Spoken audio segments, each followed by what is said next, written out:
Assalamualaikum warahmatullahi wabarakatuh.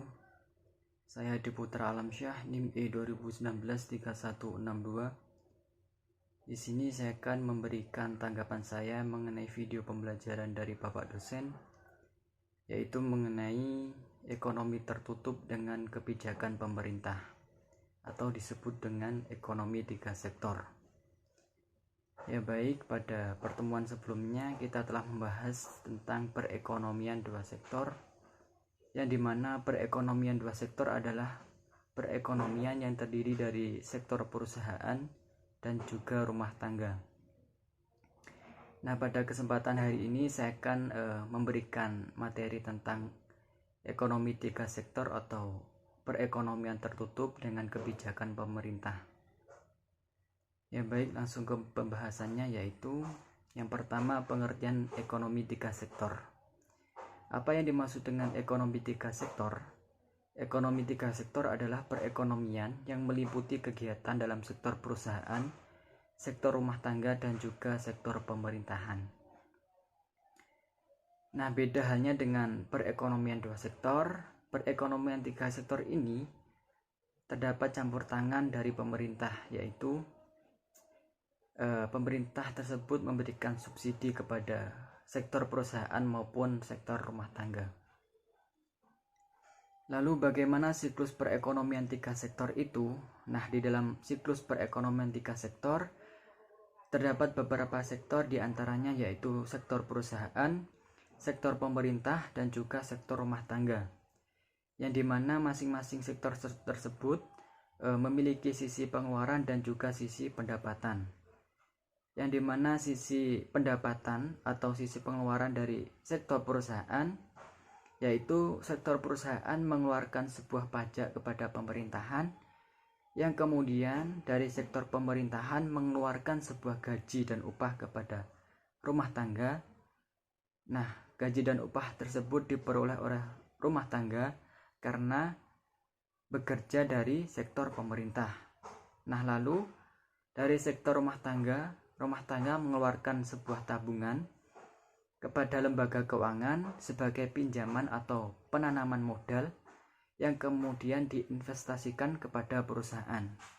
Nah, begitu juga akan kembali kepada rumah tangga berupa gaji, upah, sewa, bunga ataupun laba yang diperoleh dari tabungan rumah tangga. Nah, lalu rumah tangga tersebut juga mengeluarkan sebuah konsumsi kepada perusahaan, yang dimana rumah tangga tersebut membutuhkan sebuah konsumsi untuk produksi rumah tangga.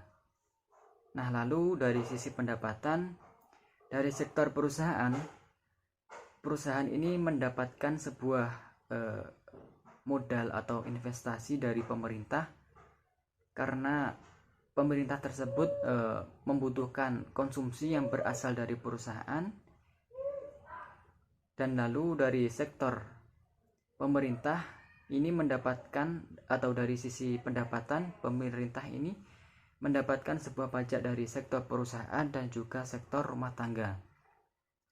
Lalu dari sektor rumah tangga, dari sisi pendapatan, sektor rumah tangga mendapatkan sebuah gaji dan upah dari sektor pemerintah dan juga mendapatkan sebuah gaji, upah, sewa, bunga maupun laba dari sektor perusahaan.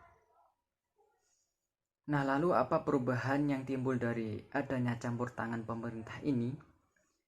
Nah, terdapat 2 perubahan yang timbul dari campur tangan pemerintah di dalam ekonomi 3 sektor.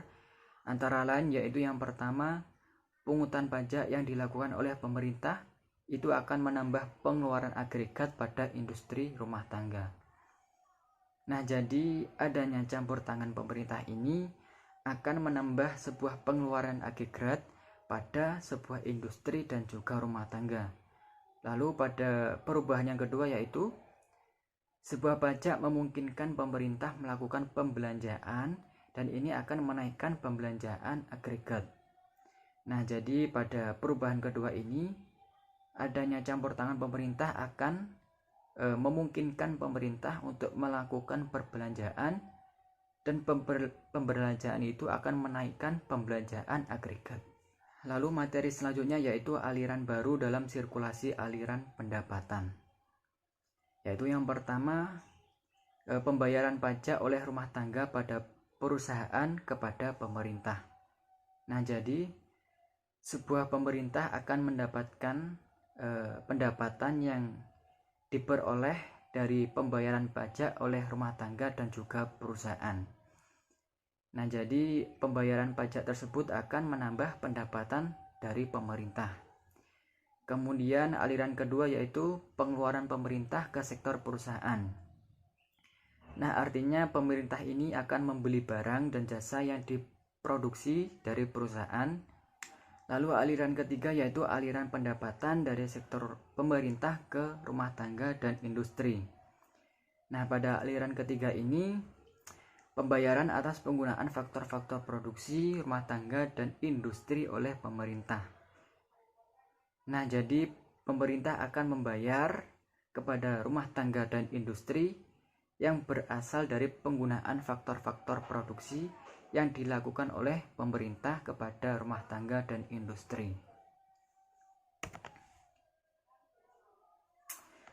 Lalu bagaimana pendapatan yang diterima oleh rumah tangga akan digunakan untuk 3 tujuan, yaitu tujuan pertama yaitu untuk ditabung. Nah, tujuan ini dikarenakan adanya kelebihan pendapatan yang diperoleh dari rumah tangga. Nah, jadi kelebihan pendapatan tersebut akan ditabung oleh sebuah rumah tangga. Lalu tujuan yang kedua yaitu membayar pajak. Nah, ini wajib bagi rumah tangga yang dimana rumah tangga tersebut akan membayar pajak kepada pemerintahan atas produksi yang dilakukan oleh rumah tangga tersebut. Lalu yang ketiga yaitu tujuan untuk membiayai konsumsi. Nah, jadi pendapatan yang diperoleh rumah tangga tersebut akan digunakan untuk biaya konsumsi yang dimana rumah tangga tersebut akan membutuhkan konsumsi yang ditujukan kepada perusahaan maupun pemerintah. Nah, jadi konsumsi tersebut diperlukan untuk rumah tangga atas proses produksinya atau konsumsinya.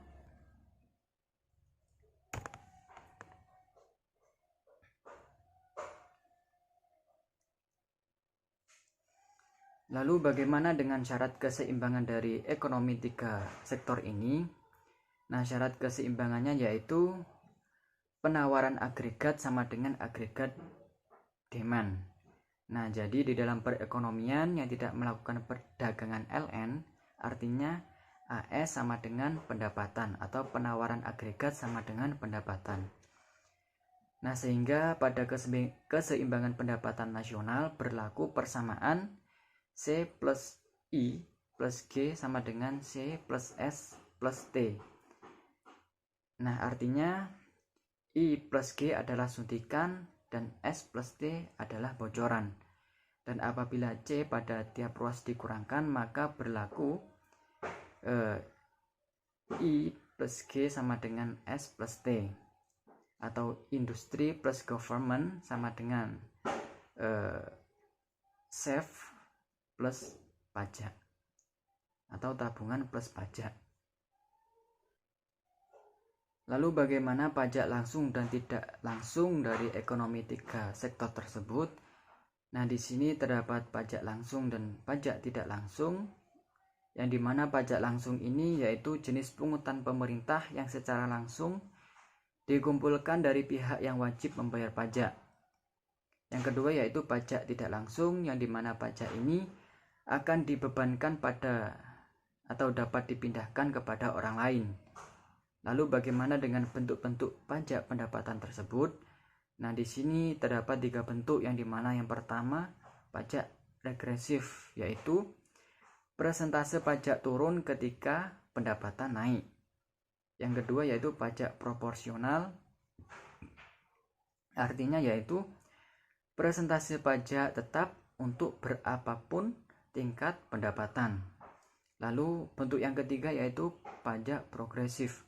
Nah, pajak di sini yaitu pajak progresif, artinya persentase pajak naik ketika pendapatan naik.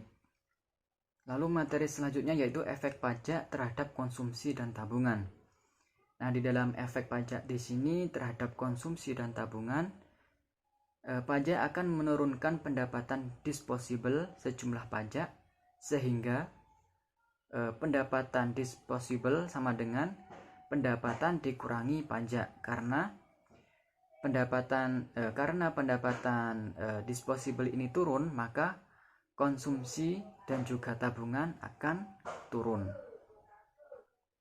Mungkin sekian tanggapan dari saya mengenai video pembelajaran dari Bapak dosen tentang perekonomian tertutup dengan kebijakan pemerintah.